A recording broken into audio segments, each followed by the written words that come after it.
Hey, welcome to The Dark Outsider. I appreciate you stopping by and listening to this narration. I really hope you do enjoy it. If you do, please go ahead and subscribe to this channel, and also don't forget to murder that little thumbs up button for me. Now let's get to the story.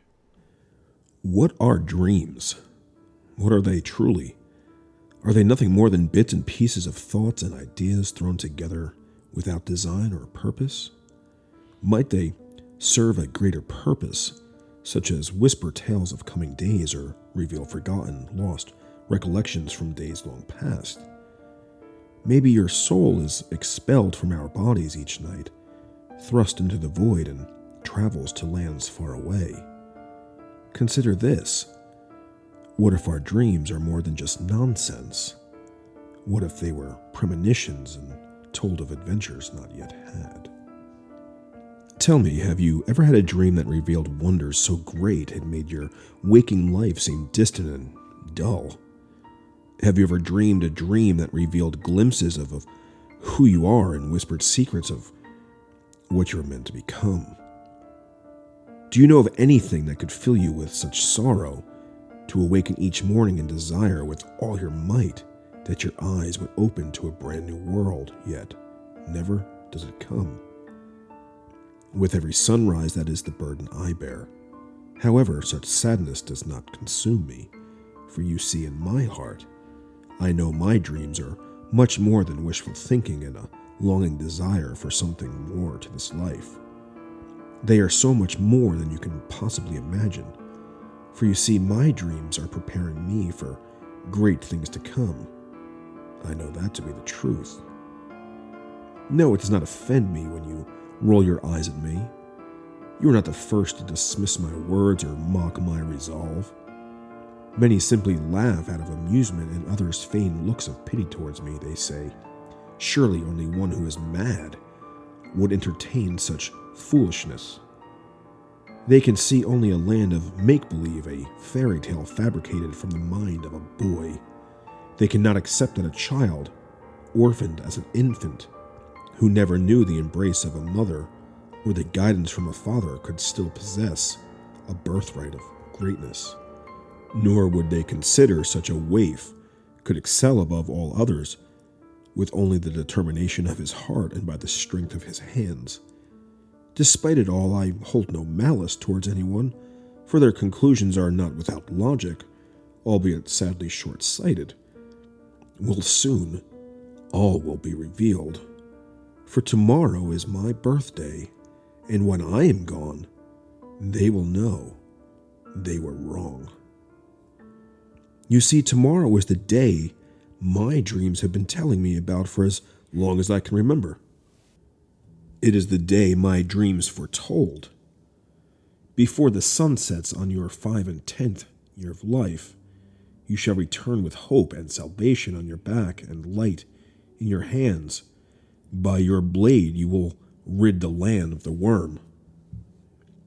That is what I see each and every night when I close my eyes and surrender to sleep. So for one brief moment, let go of all your misgivings and apprehensions. Leave behind your doubt and listen to my voice. Listen and let me tell you about my dreams. In my dreams, there's a realm so close to our own that only the width of a hair separates the two. They exist side by side, unaware of one another, yet they are so far apart that traveling the distance would take 1,000 years. It is a medieval realm where science and magic live alongside each other as beloved friends. Machines and technology, sorcery and magic, here they are one. In this world, little distinction can be seen in matters of wizarding and science. Sorcerers and teachers, or magicians and healers, they are the same here. This realm is ruled by 6 great nations, each with a king and a queen of virtuous heart and noble blood. Castles and villages, farms and towns pepper the land. All live simplistic lives with a hint of technologies both natural and mystical. In my dreams, I see a beautiful white domed temple made of ivory stone. The temple is home to 6 revered weapons made from sacred steel, a gift from a goddess and bestowed upon a chosen warrior from each nation. She offered these weapons in preparation for the day foretold, the day of the worm. Honored are those blades, but in the center of the temple is the seventh altar, the spot most exalted. Upon this shrine rests the armor and weapons of the seventh son of a seventh son, a boy born under an eclipse of the 3 moons and conceived from the joining of a mortal and a god. His bloodline is destined to ignite the realms within shadow and despair and shine hope upon an oppressed and dying people.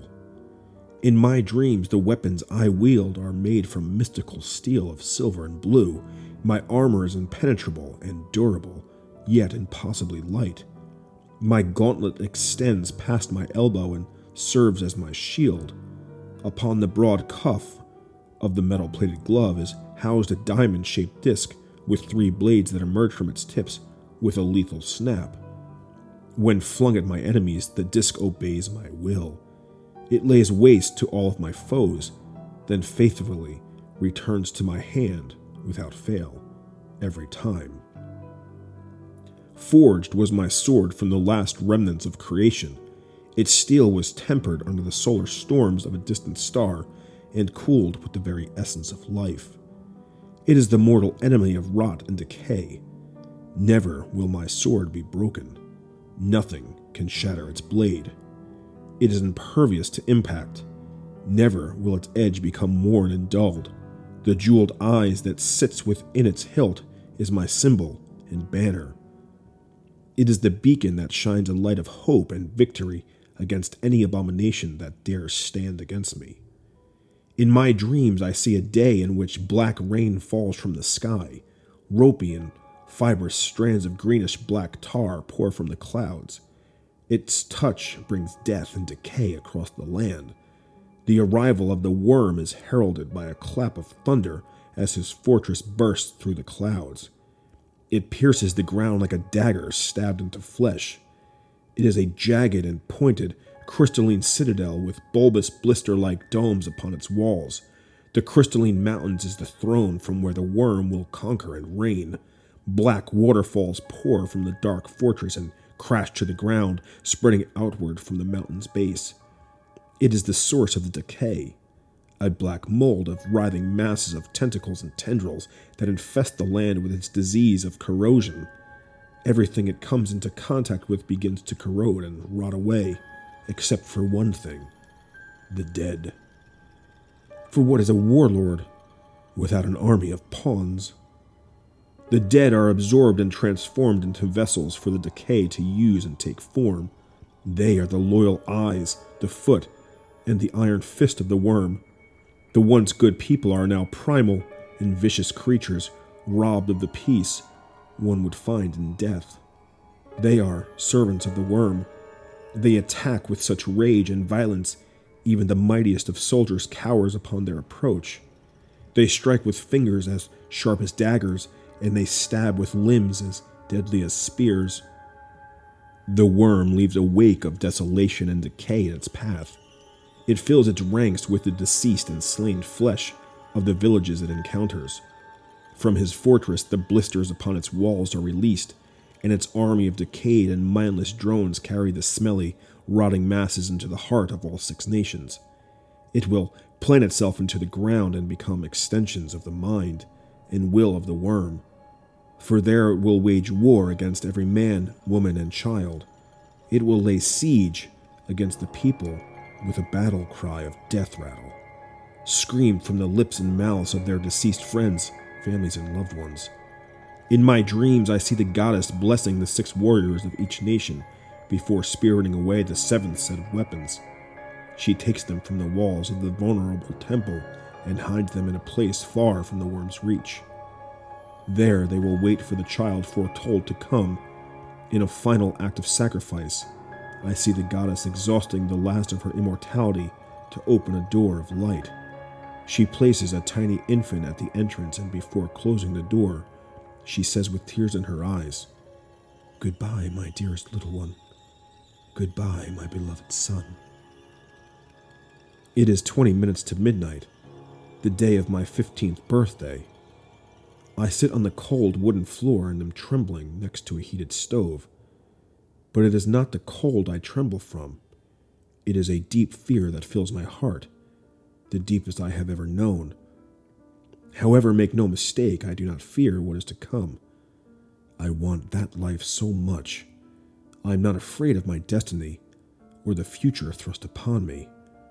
I do not fear the day when I march against an army of 1,000 rotting corpses.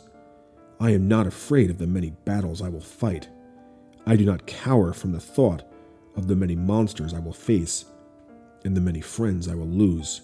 Still, I am not afraid. No, none of that scares me. Do you want to know what scares me? Do you want me to tell you what fills me with such terror and dread? It is this.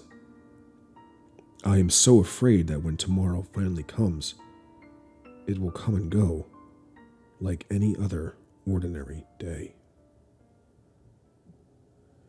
Hey everybody, how you doing? Dark Outsider here, and thanks so much for listening to that story. I really hope you liked it. If you did, do me a favor and murder that thumbs up button for me, and don't forget to subscribe if you haven't already, and click that bell notification too, so you know when I'm back to tell you a new story.